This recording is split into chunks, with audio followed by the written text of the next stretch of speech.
कहानी के शुरुआत में हमें बताया जाता है कई हजार साल पहले धरती पर गॉड रहा करते थे। गॉड यानी देवताओं ने इंसानों को मजाक समझ लिया। वो इंसानों को सताया करते थे और उन्हें मार दिया करते थे। उनमें से एक गॉडेस यानी देवी अच्छी हुआ करती थी। उन्होंने ये ठान लिया कि वो इंसानों की रक्षा करेंगी और उन्हें देवताओं से बचाएंगी। इस देवी का नाम अथीना था। अथीना के पास सारे देवताओं से ज्यादा ताकत हुआ करती थी। उनके पास इतनी ताकत थी कि वो पूरी पृथ्वी को एक ही झटके में खत्म कर देती।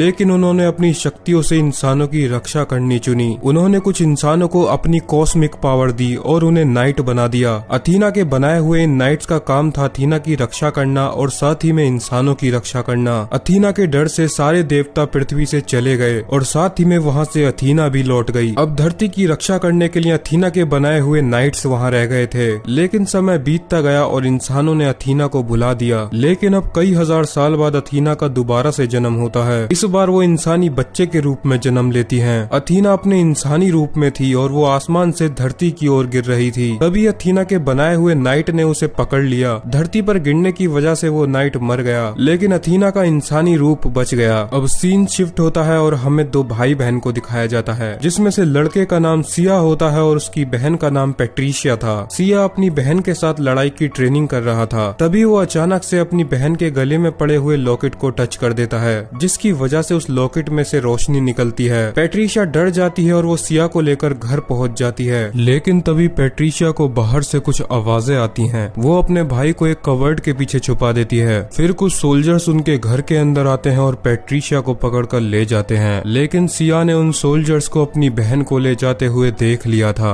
अब कई साल बीत जाते हैं और सिया बड़ा हो चुका था। वो काफी गरीब था और उसे अपना गुजारा करने के लिए एक रिंग में फाइट करनी होती थी। सिया को रिंग के अंदर जाकर एक फाइटर से लड़ाई करनी थी। लेकिन तभी उसके पास उस रिंग का मालिक आता है। वो सिया को धमकाता है कि अगर वो ये लड़ाई नहीं जीता तो उसे वो मार देगा। जिसके बाद सिया फाइटिंग रिंग में जाता है। उसका सामना एक काफी खतरनाक फाइटर से होता है। वो फाइटर पहले भी काफी सारी लड़ाइयां लड़ चुका था, लेकिन फाइट के दौरान सिया उस पर एक भी हमला नहीं कर रहा था। सिर्फ वो उससे बचने की कोशिश कर रहा था। वो फाइटर सिया को मारने लगता है, लेकिन सिया उस पर अभी भी हमला नहीं कर रहा था। ये देखकर उस रिंग के मालिक को गुस्सा आ जाता है और वो खुद लड़ाई के बीच में कूद जाता है। वो उस फाइटर को एक ही लात से मार डालता है। लेकिन अब उसे सिया के ऊपर काफी गुस्सा आ रहा था और वो सिया को भी मारना शुरू कर देता है। वो सिया को काफी देर तक मारता है। रिंग के बाहर खड़े हुए लोग भी मालिक को चीयर करने लगते हैं। तभी वो सिया को उठाकर जमीन पर पटकने वाला होता है। लेकिन तभी सिया के अंदर से कुछ नीली पावर्स बाहर आती हैं। रिंग का मालिक बहुत दूर जाकर गिरता है।